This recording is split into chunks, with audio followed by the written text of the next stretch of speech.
Hello student, fine coaching classes के video lecture में आपका स्वागत है। आज हम देखते हैं क्लास 10th फिजिक्स का। आज हम ऑप्टिक्स वाला चैप्टर देखते हैं कि ऑप्टिक्स में मतलब क्या क्या हमको पढ़ना है। मतलब हम पार्ट का एक समरी देख रहे हैं कि मतलब हमको क्या पढ़ना है। क्लास 10 का ये फिजिक्स है, ठीक। फिजिक्स है, इसको हमको इसमें पढ़ना ऑप्टिक्स पढ़ना है, ठीक। अब इसमें हमें देखिए क्या कौन कौन सा चैप्टर पढ़ना है। इधर से देख ले रहे हम। देखिए पहला चैप्टर हमको पढ़ना है प्रकाशिकी, ठीक। प्रकाशिकी मतलब लाइट के बारे में पढ़ना है, ठीक। दूसरा चैप्टर हमको पढ़ना है। देखिए एक्चुअली पहले हम बताए नहीं कि क्लास 10 की फिजिक्स जो है कि वो दो पार्ट में बटी हुई है। एक जो है कि एक प्रकाशिकी में है, दूसरा जो है कि मतलब ये लाइट में है, ये लाइट में है, ठीक। ये लाइट के बारे में पढ़ना है। और दूसरा जो है कि दूसरा हमको पढ़ना है विद्युत के बारे में, ठीक। विद्युत मतलब इलेक्ट्रिक इलेक्ट्रिक सिटी मतलब विद्युत के बारे में पढ़ना है, ठीक। ये हमको दो पार्ट में डिवाइड है। देखिए पहले पार्ट में हमको लाइट के बारे में तो पढ़ना है, लेकिन इसमें कौन कौन सा पढ़ना है। लाइट के बारे में पढ़ना है। दूसरा वाला चैप्टर क्या है, प्रकाश का परावर्तन, ठीक। इसमें पढ़ना है हमको प्रकाश का परावर्तन, ठीक। परावर्तन पढ़ना है, इसी को इंग्लिश में कहते हैं रिफ्लेक्शन ऑफ लाइट, ठीक। रिफ्लेक्शन रिफ्लेक्शन ऑफ लाइट, ठीक। ये हो गया। हमको तीसरा वाला कौन सा चैप्टर पढ़ना है, इसमें पढ़ना है प्रकाश का अपवर्तन, ठीक। प्रकाश प्रकाश का अपवर्तन, ठीक। अपवर्तन इसको हम कहते हैं रिफ्रैक्शन ऑफ लाइट,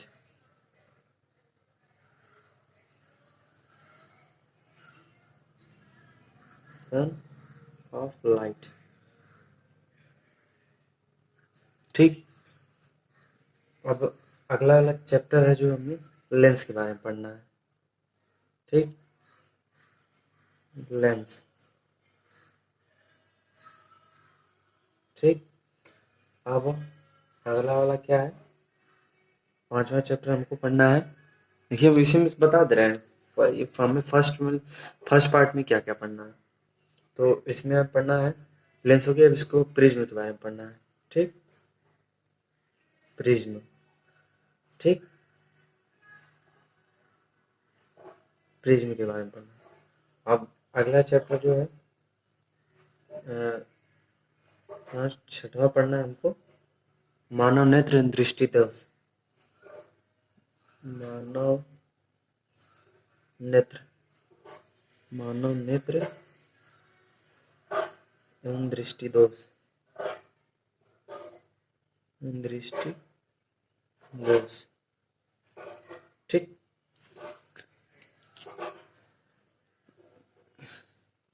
देखिए इसमें जो है कि हमको ये चैप्टर पढ़ना है।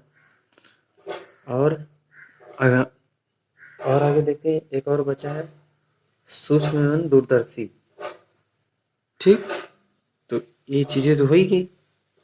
एक चैप्टर और बचा है मानव नेत्र एवं दृष्टि दोष। अब इसके बाद थोड़ा सा दिख नहीं रहा है। अब सेकंड वाले में हमको क्या पढ़ना है, एक चैप्टर छूट रहा है छठवां में सूक्ष्म एवं दूरदर्शी, ठीक है।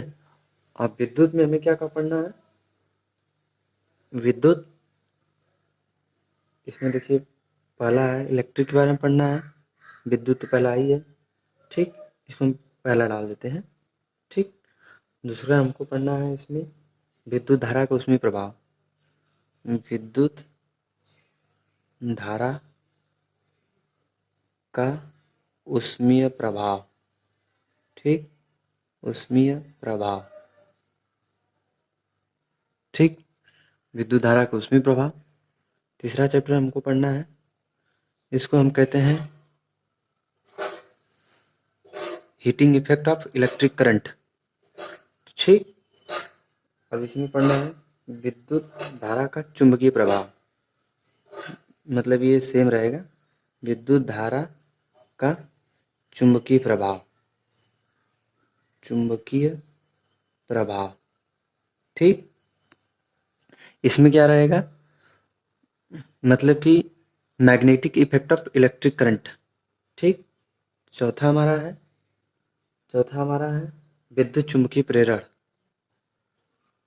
इलेक्ट्रोमैग्नेटिक इंडक्शन, ठीक। विद्युत चुंबकीय प्रेरण, ठीक, इलेक्ट्रोमैग्नेटिक इंडक्शन जिसको कहते हैं, इन सब के बारे में हम अध्ययन करेंगे, ठीक। तो चलिए हम पहला प्रकाश के बारे में पढ़ते हैं, ठीक। देखिए हमें चैप्टर 1 पढ़ रहे हैं हम प्रकाश। देखिए एक्चुअली अब हम प्रकाश के बारे में थोड़ा सा अध्ययन कर लेते हैं कि प्रकाश होता क्या है। देखिए यहाँ पे इसकी हम थ्योरी जो है कि लिख ले रहे हैं पहले। प्रकाश देखिए होता क्या है,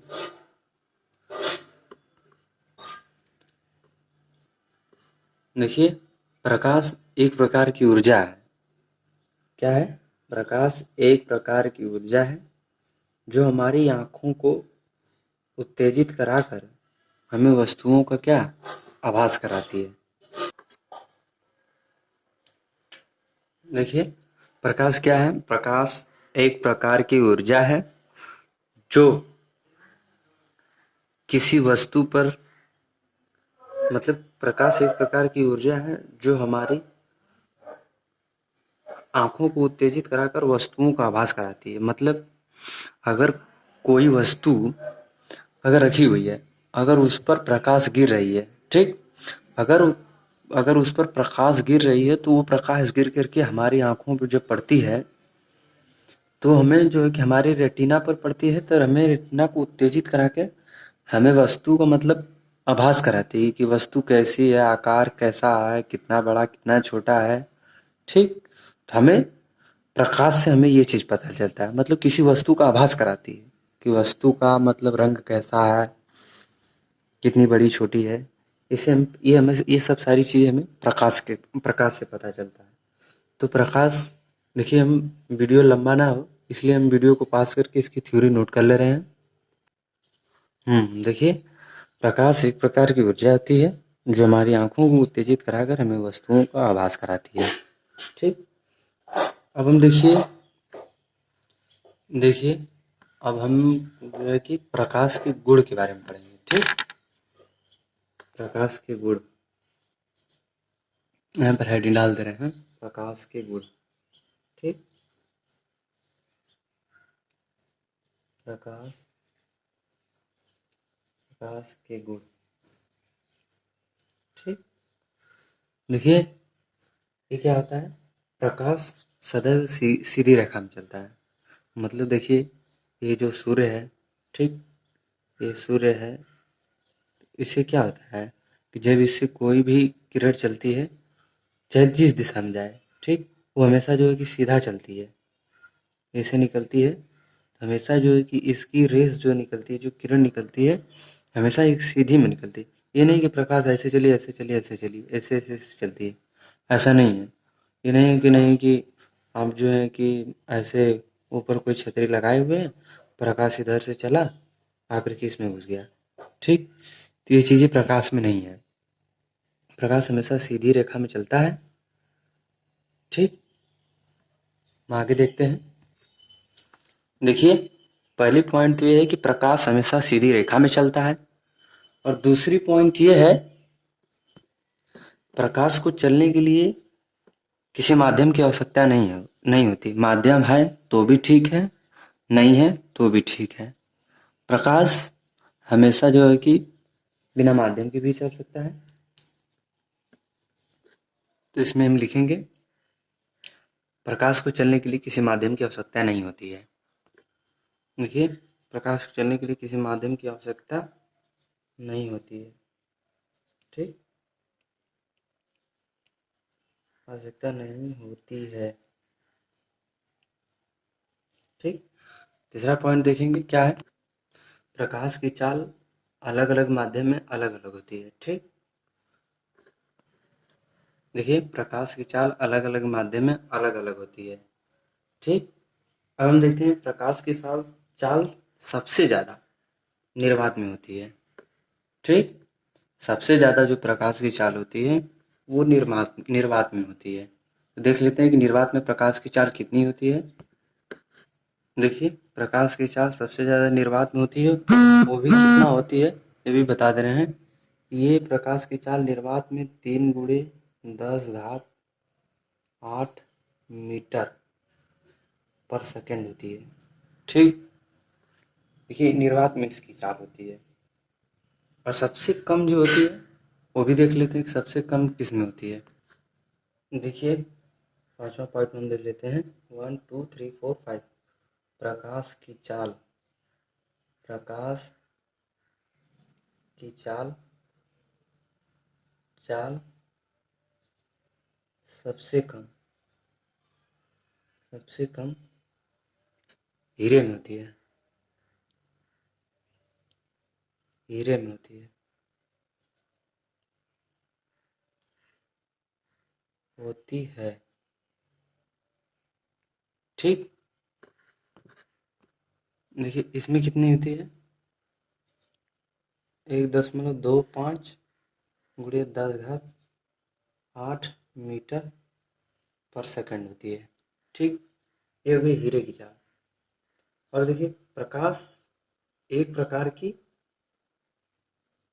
चुंबकीय तरंग है। ठीक, क्या है, प्रकाश एक प्रकार की चुंबकीय तरंग है। इसमें भी हम लिख लेंगे, नहीं रहने दीजिए इसको, तो आगे जो है कि इसको डिटेल समझेंगे। ठीक, तब तक के लिए हम इसको रफ करके आगे के बारे में बताते हैं। देखिए, अब हम इसी में पढ़ेंगे प्रकाश का परावर्तन। ठीक, प्रकाश का परावर्तन। ठीक, ये हो गया। अब देखिए सबसे पहले हम पढ़ेंगे परावर्तन के बारे में। परावर्तन होता क्या है। देखिए, परावर्तन क्या कहता है, यहाँ से देख लेते हैं हम। परा सॉरी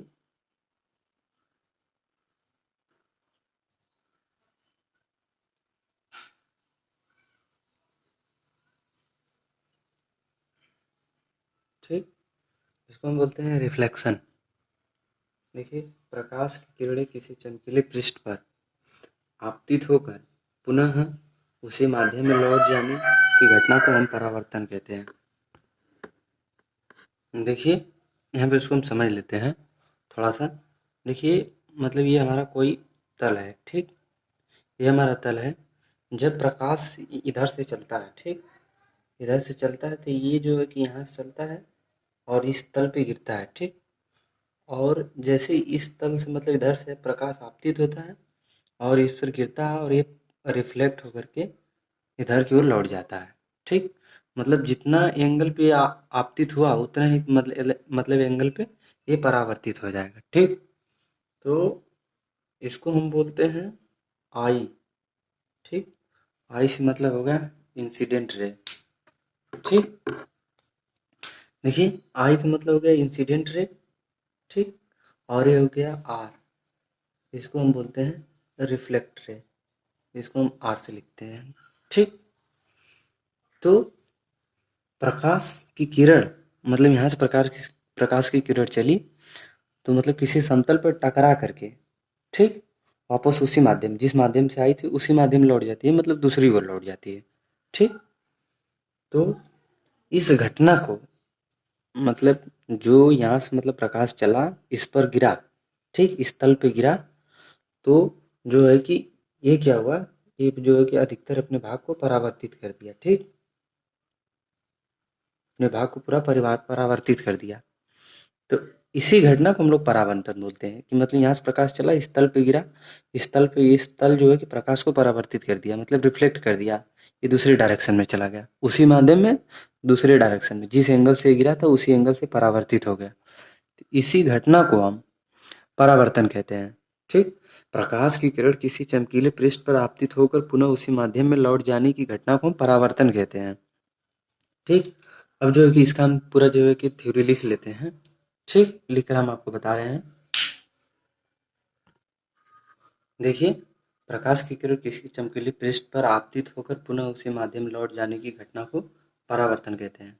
हमने जो अभी फिगर बना डायग्राम बनाया था, वहाँ पर जो है कि तल था, तल से कोई प्रकाश की किरण तल पर गिरी और परावर्तित होकर दूसरे माध्यम में लौट गई, तो इसी घटना को हम प्रकाश का परावर्तन कहते हैं, ठीक।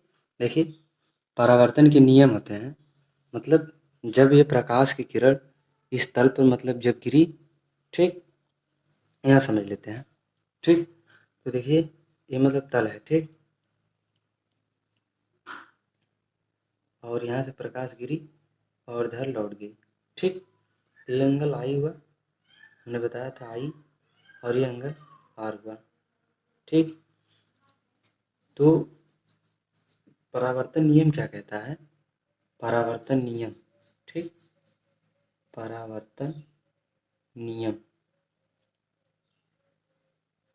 परावर्तन नियम क्या कहता है कि जिस एंगल पे ये किरण आई, मतलब जितनी डिग्री का कोण बनाते हुए एंगल गिरी, उतने ही डिग्री पर ये परावर्तित होगी। तो मतलब एंगल आई बराबर एंगल आर, ठीक, छोटे आर से लिखते हैं, यहाँ पर जो है कि हम बड़ा आर लिखते हैं लेकिन छोटे आर से लिखा जाता है, ठीक। तो परावर्तन नियम क्या कहता है, जितने कोण पर ये किरण आई उतने ही कोण पर ये परावर्तित भी होगी, ठीक। अब देखिए, तल कैसा भी हो, तल ऐसा नहीं जरूरी नहीं कि हम यहाँ पर ले लिए तो जो है कि इतना नहीं हुआ, ठीक। अब हम आगे मतलब देखेंगे, आपतित आपतित किरण, आपतन बिंदु और अभिलंब यानी परावर्तित किरण तीनों एक ही तल में होते हैं, इसी में समझ लेते हैं, ठीक। देखिए, यहाँ से अगर हम एक लंब ड्रा कर देते हैं इस पर, ठीक, लंब अगर हम खींच देते हैं तो मतलब ये एंगल, ये कोण जो होता है आई, ठीक, इस कोण के बराबर होगा, ठीक, मतलब एंगल आई बराबर एंगल आर, ठीक। देखिए, एंगल आई बराबर होगा एंगल आर के, मतलब जितने डिग्री पे आई मतलब उतनी ही डिग्री पे परावर्तित हुई, ठीक।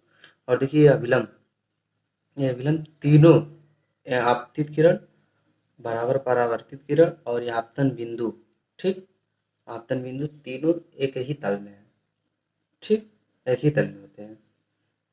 अब हम आगे समझेंगे। देखिए, वो तो हम पढ़ लिए थे प्रकाश का परावर्तन, ठीक,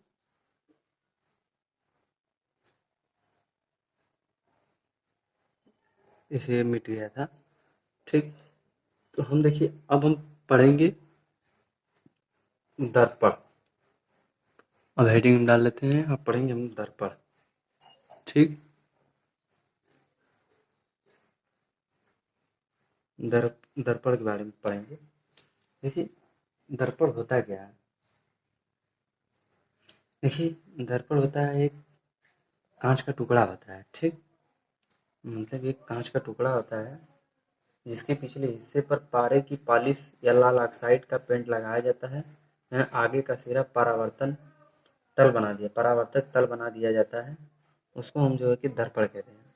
दर्पण मतलब देखिए, एक एग्जांपल से पहले इधर समझ लेते हैं, ये मतलब कोई कांच का टुकड़ा है, ठीक। अब देखिए, अगर हम इसमें से इतना भाग ले लेते हैं, ठीक, देखिए, अगर इसी कांच को हम जो कि सीधा करते हैं तो देखिए ये हमें ऐसे दिखता है, ठीक, ये ऐसे दिखता है। अगर हम इसको पट करके ऐसे देखते हैं तो मतलब ये हमें ऐसा दिखता है, ठीक, ऐसा दिखता है।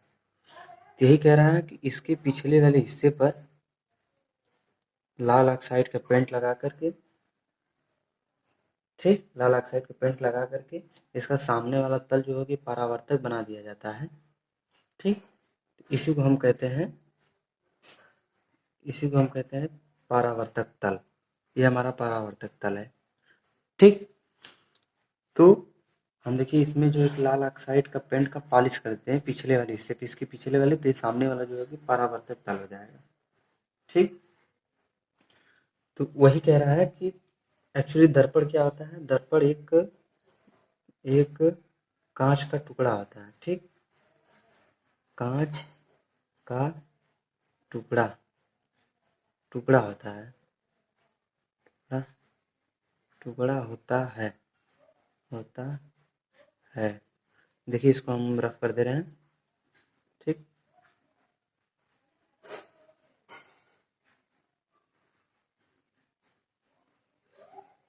ठीक, इधर देख लेते हैं। कांच का टुकड़ा होता है, अभी हम इसको नोट कर ले रहे हैं पूरा।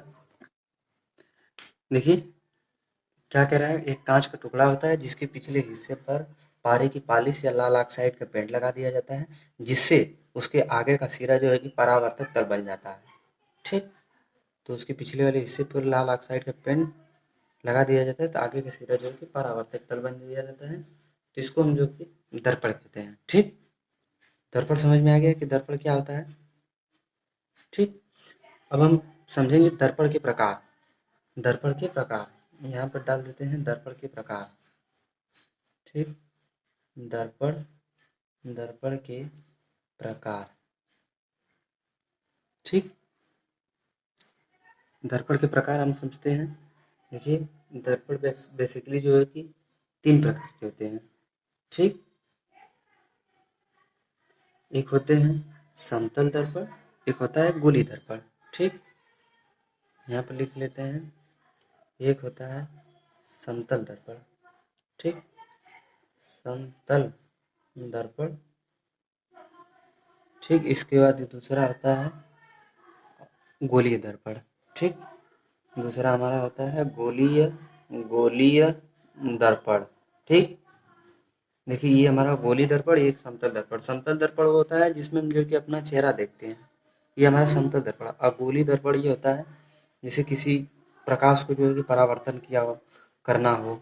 ठीक, जैसे गाड़ी के हेडलाइट वगैरह में लगी होती है। ठीक, ट्रक वगैरह जो चलते हैं उसमें जो कि शीशे का प्रयोग होता है। अब देखिए ये गोली दर्पण 2 प्रकार के होते हैं। ठीक, ये क्या होते हैं, गोली दर्पण। अब यहाँ से जो होता है गोली दर्पण 2 प्रकार के होते हैं। ठीक, यहाँ से हम लिख लिए गोली दर्पण 2 प्रकार के होते हैं। कौन कौन से, एक होता है अवतल दर्पण, अवतल दर्पण, अवतल दर्पण। दूसरा होता है उत्तल दर्पण। ठीक, उत्तल दर्पण। ठीक, देखिए हमने दो दो मिल गए। गोली दर्पण दो होता है, एक अवतल दर्पण पाला, दूसरा होता है उत्तल दर्पण। और ये समतल दर्पण हमें दो, एक पाला, एक ही होता है समतल दर्पण। ठीक,